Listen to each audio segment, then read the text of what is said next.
Hey everyone, and welcome to this explainer.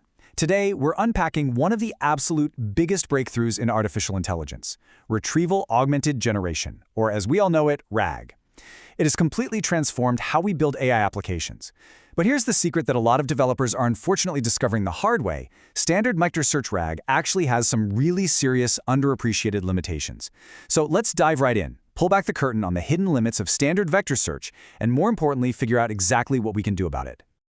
Have you ever asked an AI a question about your own company's internal documents, only to get an answer that sounds incredibly confident but is just completely wrong? Why do LLMs still confidently lie about your private data? Well, the reality is large language models are frozen in time. They have a hard knowledge cutoff. They don't know your private proprietary information, and honestly, retraining them every single time your data changes is just way too expensive and way too slow. They are essentially brilliant reasoners, but with severe amnesia. All right, so here's our game plan for today. We'll cover the AI knowledge problem, how vector RAG works, get hands-on with some code, expose the vector search illusion, dig into the distraction problem, and finally enter GraphRAG. Okay, kicking things off with part one, the AI knowledge problem. So, to bypass that massive expense of retraining a model from scratch, we use a super clever technique called grounding. Instead of just letting the model go wild and rely on its outdated internal memory, which, as we know, leads straight to hallucinations, we retrieve fresh, highly relevant facts at the exact moment you ask a question. We then inject that context right into the prompt. The model is now grounded in your private truth. This is huge because it gives us fresh data, ensures data privacy, and provides transparent sourcing so you actually know where the answer came from. Moving right along to section 2, how vector RAG actually works. To really grasp vector RAG, you've got to understand embeddings. Basically, we're teaching computers to understand meaning by taking raw text, like a paragraph from your document, and translating it into a dense, high-dimensional vector. It's essentially searchable math. It captures the overall semantic topic or the vibe of that text. Let's break down exactly how this builds into a complete pipeline. It's a pretty precise 5-step mechanic. Step 1, we chop your massive documents into smaller bite-sized chunks, usually just paragraphs. Step 2, we embed each chunk into one of those mathematical vectors. Step 3, we store those vectors in a dedicated vector database. Step 4, when a user asks a question, we query that database by embedding the question itself into a vector, and we ask the database to find the topmost mathematically similar chunks. And finally, step 5, we inject those retrieved chunks straight into the LLM's prompt and ask it to generate an answer. Boom, done. All right, section 3, let's get hands-on with vector RAG. Let's look at a concrete Python implementation here using LangChain. We are initializing a Neo4j vector index, passing in our OpenAI embeddings.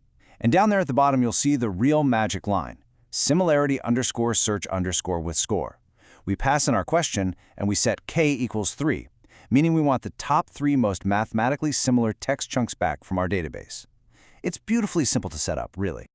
And honestly, this right here brilliantly illustrates why everyone loves it so much. On the left, if we ask an out-of-the-box LLM who influenced cyclotron research funding, we get this generic, kind of useless answer. But on the right, using our new vector RAG pipeline, the model gives us a highly specific, perfectly grounded answer based on our own private data. It literally feels like magic. But it creates what we call the false summit, this dangerous illusion that the AI knowledge problem is entirely 100% solved. Which brings us nicely to section 4, the vector search illusion. Here's the catch. When you blindly chop your documents into isolated little chunks, you create context fragmentation. Think about it. What if a really key piece of information starts in paragraph A but doesn't conclude until paragraph B? The relationship between them is completely broken. Plus, a single dense embedding vector vastly oversimplifies complex, domain-specific nuances.